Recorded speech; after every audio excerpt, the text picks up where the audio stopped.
नमस्कार, आदाब, जय भीम, सत श्री अकाल।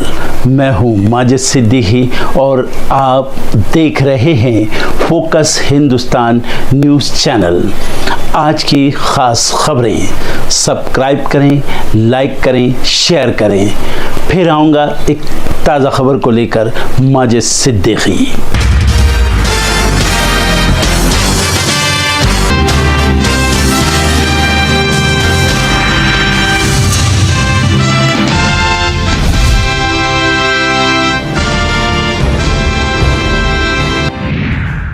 संसद के शीतकालीन सत्र का छठा दिन आज। वंदे मातरम के 150 वर्ष पूरे होने पर लोकसभा में होगी चर्चा। पीएम मोदी दोपहर 12 बजे करेंगे चर्चा की शुरुआत। इंडिगो पर गहराया संकट, 7वें दिन भी 300 से ज्यादा फ्लाइट कैंसिल। पिछले 6 दिन में 3900 फ्लाइट हुई कैंसिल। एयरलाइन का दावा 3 दिन में सुधर जाएगा ऑपरेशन। इंडिगो के सीईओ और मैनेजर को राहत, डीजीसीए के नोटिस का जवाब देने के लिए मिला और समय। हजारों यात्री फ्लाइट कैंसिल होने के बाद भेजा था नोटिस। कांग्रेस सांसद मनीष तिवारी की मांग, सांसदों को वोटिंग की मिले आजादी। लोकसभा में पेश किया प्राइवेट विल, कहा पार्टी व्हिप जारी कर वोट तय न करे। गोवा नाइट क्लब में लगी आग, 25 लोगों की गई जान। सीएम बोले पटाखे फोड़ने से लगी आग। क्लब मैनेजर सहित 4 गिरफ्तार, 3 अधिकारी सस्पेंड। भारत चीन बॉर्डर को लेकर वेस्टर्न कमांड के चीफ मनोज कुमार ने दी चेतावनी, कहा भारत को चीन और पाकिस्तान दोनों मोर्चों पर हर समय रहना होगा तैयार। महाराष्ट्र के पुणे जमीन घोटाले में दूसरी गिरफ्तारी, राजस्व विभाग के उप निबंधक रविंद्र तारू को किया गया गिरफ्तार। रविंद्र ने कानून का उल्लंघन कर स्टाम्प ड्यूटी की थी माफ। सोशल एक्टिविस्ट सोनम वांगचुक की जमानत याचिका पर सुप्रीम कोर्ट में होगी सुनवाई। सोनम की पत्नी गीतांजलि आंगमो ने दाखिल की है याचिका, हिरासत को दी है चुनौती। लैंड फॉर जॉब मामले में आज फिर होगी सुनवाई। दिल्ली के राउज एवेन्यू कोर्ट में चल रहा है मामला। लालू प्रसाद यादव, राबड़ी देवी और तेजस्वी यादव पर लगाए गए हैं भ्रष्टाचार के आरोप। तेलंगाना के मुख्यमंत्री रेवंत रेड्डी का बड़ा फैसला, ट्रंप के नाम पर हैदराबाद की सड़क का नाम रखने का किया ऐलान। बीजेपी ने सीएम के प्रस्ताव की आलोचना। नेपाल में चीन के पूरे दिन शुरू, पोखरा एयरपोर्ट घोटाले के खिलाफ बड़ा एक्शन। चीनी कंपनी समेत 55 के खिलाफ केस। थाईलैंड कंबोडिया के बीच सीज फायर डील हुई फेल। थाईलैंड ने की कंबोडिया पर एयर स्ट्राइक। 45 दिन पहले ही ट्रंप ने कराया था सीज फायर। बांग्लादेश में चुनाव से पहले बड़ा राजनीतिक फेरबदल, छात्र नेतृत्व वाली पार्टी एनसीपी ने कट्टरपंथ जमात से मिलाया हाथ। गणतांत्रिक संस्कार जोट नाम से बना गठबंधन। अफ्रीकी देश बेनिन में तख्ता पलट नाकाम, गृह मंत्री अल्लासाने सईदों ने खुद किया ऐलान, बोले सेना ने देश का गणतंत्र बचा लिया।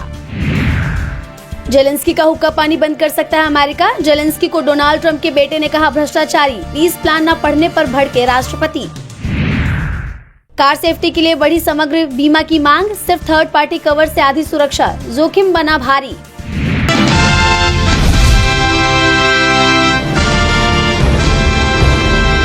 इंडिगो संकट को खत्म करने में मोदी सरकार नाकाम नजर आ रही है। पिछले 6 दिन से एयरपोर्ट्स पर लोग तो पहुंचते हैं, लेकिन फ्लाइट्स या तो कैंसिल हो जाती हैं या फिर रीशेड्यूल हो रही हैं। छठे दिन भी 650 से ज्यादा उड़ानें रद्द हुई। ऐसे में मोदी सरकार और इंडिगो के सीईओ पीटर एल्वर्स के खिलाफ लोगों में आक्रोश बढ़ता जा रहा है। इस बीच खबर आ रही है कि पायलट्स ने एक ओपन लेटर जारी किया है, जिसमें उन्होंने बताया इंडिगो एक दिन में नहीं गिरी, ये गिरावट कई सालों से बनी रही थी। पायलटों और कर्मचारियों की थकान, सुरक्षा और ड्यूटी नियमों को लगातार नजरअंदाज किया गया।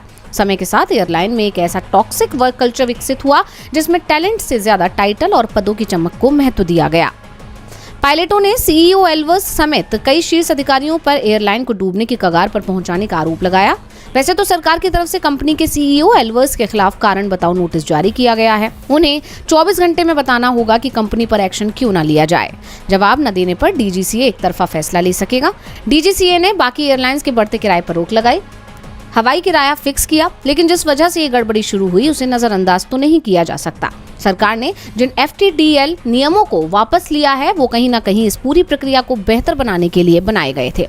ऐसे में इन नियमों को सही से लागू करवाने में मोदी सरकार की विफलता पर हमला बोलते हुए पूर्व केंद्रीय वित्त मंत्री और कांग्रेस नेता पी चिदम्बरम ने कहा कि पायलट ड्यूटी टाइम के लिए नियम जनवरी 2024 के थे, लेकिन 23 महीनों में सरकार एयरलाइन को इन नियमों के मुताबिक काम करने में मदद नहीं कर सकी। जब संकट बढ़ा, सरकार कुछ कर नहीं पाई और अंत में हार मान ली। यानी इंडिगो के साथ ही सरकार का संकट भी खत्म होता नहीं दिख रहा है। अब ये देखना होगा कि आखिर ये मामला कब शांत होता है।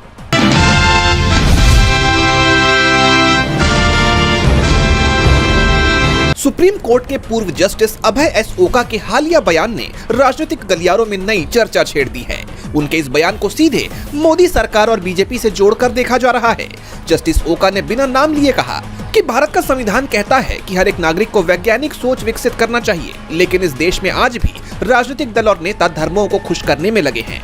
वो अंधविश्वासों के खिलाफ बोलने वालों का समर्थन करने के बजाय उन्हें निशाना बना रहे हैं। जस्टिस ओका नई दिल्ली में इंडिया इंटरनेशनल सेंटर में 16वें वीएम तारकुंडे मेमोरियल व्याख्यान को संबोधित कर रहे थे। राजनीतिक जानकारों का मानना है कि उनका इशारा बीजेपी की उस राजनीति की तरफ था जहां धर्म और आस्था को चुनावी रैलियों का मुख्य आधार बनाया जाता है। उन्होंने कहा कि नेता अंधविश्वास के खिलाफ बोलने वालों को धर्म विरोधी बोलकर चुप करा देते हैं, जो कि गलत है। इसके साथ ही जस्टिस ओका ने कुंभ मेले का उदाहरण देते हुए पूछा कि प्रदूषित नदियां आखिरकार पवित्र कैसे रह सकती हैं। उनकी ये बात इसलिए राजनीतिक रूप से अहम मानी जा रही है क्योंकि बीजेपी कुंभ के आयोजन का जिक्र कर अपनी ही पीठ थपथपाती रहती है। इसके साथ ही उन्होंने नासिक में अगले कुंभ मेले के लिए सैकड़ों दशक पुराने पेड़ों को काटे जाने की हालिया खबर पर भी प्रकाश डाला। उन्होंने कहा, धर्म के नाम पर की गई कार्रवाई संवैधानिक अधिकारों या पर्यावरणीय कर्तव्यों को ओवरराइड नहीं कर सकती है। अपने संबोधन में जस्टिस ओका ने अनुच्छेद 51A(H) की याद दिलाते हुए साफ किया कि वैज्ञानिक सोच विकसित करना एक मौलिक कर्तव्य है। अब उनके इस संबोधन की हर तरफ काफी चर्चा हो रही है और माना जा रहा है कि उन्होंने इसके जरिए इशारों में ही मोदी सरकार और बीजेपी पर हमला बोल दिया है।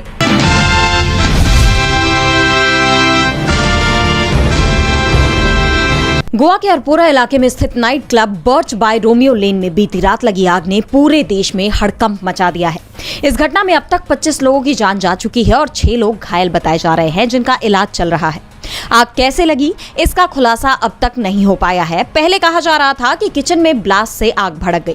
हालांकि घटना के वक्त का जो वीडियो सामने आया है, उसके बाद कहा जा रहा है कि आग डांस फ्लोर से शुरू हुई। शुरुआती जांच में सामने आया है कि क्लब की एंट्री संकरी होने के चलते फायर ब्रिगेड भी नहीं पहुंच सकी। वहीं अरपोरा नगुआ गांव के सरपंच का कहना है कि क्लब अवैध था, इसे तोड़ने का नोटिस भी दिया गया था। ऐसे में प्रशासन पर कई गंभीर सवाल खड़े हो गए हैं। आखिर इस लापरवाही का जिम्मेदार कौन है?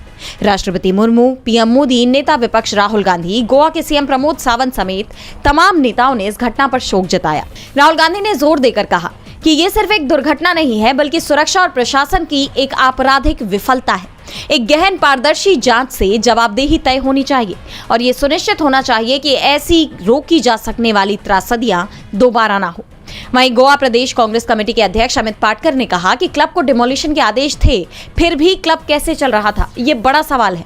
इनके पास फायर सेफ्टी का लाइसेंस भी नहीं था। 25 लोगों की जान गई है, उसकी जिम्मेदारी कौन लेगा? हम मांग करते हैं कि मुख्यमंत्री और परमिशन देने में शामिल सभी मंत्री नैतिक और राजनीतिक आधार पर तुरंत इस्तीफा दें। वहीं आप नेता लीडर मैनुअल कार्डोजो ने भी हादसे के लिए सरकार को जिम्मेदार ठहराया है, जिससे बीजेपी सरकार बुरी तरह घिर गई है। हालांकि सीएम ने मैजिस्ट्रियल जांच के आदेश दिए हैं। क्लब मालिकों के खिलाफ अरेस्ट वारंट भी जारी किया गया है। प्रशासन ने इमरजेंसी हेल्पलाइन नंबर भी जारी किए हैं। लेकिन सवाल तो ये है कि जिन्होंने अपनी जिंदगी गंवा दी, जिन लोगों ने अपने अपनों को खोया है, उनका क्या? बहरहाल मामले में आगे क्या कार्रवाई होती है, ये देखना होगा।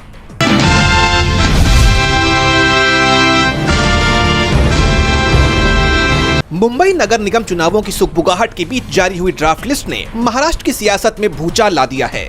आधिकारिक आंकड़ों के मुताबिक 2017 के बाद से मुंबई में वोटर्स की संख्या में 12.67% का इजाफा हुआ है, लेकिन ये आंकड़े अब सवालों के घेरे में आ गए हैं। सबसे ज्यादा चौंकाने वाले आंकड़े पश्चिमी उपनगर यानी मलाड मालवणी और मध्य मुंबई यानी कुर्ला से आए हैं। पी नॉर्थ बेल्ट के कुछ वार्ड्स में वोटरों की संख्या में 50% से ज्यादा की बढ़ोतरी देखी गई है। ये वही इलाके हैं जहां वर्किंग क्लास और अल्पसंख्यक समुदायों की घनी आबादी है। राजनीतिक जानकारों का मानना है कि चुनाव से ठीक पहले एक खास पैटर्न में वोटरों का बढ़ना वोट चोरी की बड़ी साजिश का हिस्सा हो सकता है, जैसा कि विपक्ष आरोप लगाता ही आ रहा है। विपक्षी खेमे में ये चर्चा तेज है कि क्या बीजेपी और चुनाव आयोग साठगांठ करके अपने हिसाब से वोटर्स की संख्या को घटा और बढ़ा रहे हैं। सवाल उठ रहे हैं कि क्या चुनाव की तारीखों को जानबूझकर इसलिए टाला जा रहा है ताकि इस हेरफेर को अंजाम दिया जा सके। आइए एक बार इन आंकड़ों पर नजर डालते हैं। पी नॉर्थ जोन के वार्ड नंबर 48, 33, 163 और 157 में 50% से ज्यादा की वृद्धि देखी गई। साउथ मुंबई में आइलैंड सिटी के 24 वार्ड्स में वोटरों की कमी, जिसका कारण रीडेवलपमेंट और माइग्रेशन को बताया जा रहा है। वहीं प्रशासन का दावा है कि 11 लाख डुप्लीकेट नाम हटाए गए हैं। जैसा कि आप जानते हैं कि विपक्ष पहले ही महाराष्ट्र विधानसभा चुनाव के नतीजों पर सवाल उठाता आ रहा है।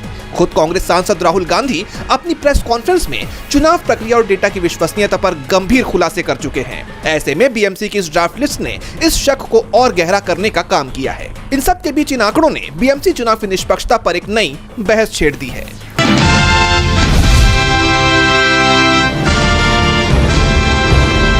पश्चिम बंगाल की राजनीति इस समय बाबरी मस्जिद के नाम पर किए शिलान्यास और उसे लेकर चल रही राजनीति के कारण चरम पर है। टीएमसी से निष्कासित विधायक हुमायूं कबीर ने मुर्शिदाबाद के बेलडांगा में बाबरी मस्जिद की शैली में एक मस्जिद की नींव रखी तो राज्य का सियासी पारा चढ़ गया। जहां एक तरफ सीएम ममता बनर्जी संप्रीति दिवस के माध्यम से सद्भाव का संदेश दे रही हैं, वहीं हुमायूं कबीर ने नई पार्टी के गठन का बड़ा ऐलान कर दिया है। संप्रीति दिवस के मौके पर मुख्यमंत्री ममता बनर्जी ने सोशल मीडिया पर लिखा, बंगाल एकता की धरती है, टैगोर, नजरुल, रामकृष्ण और विवेकानंद की धरती है।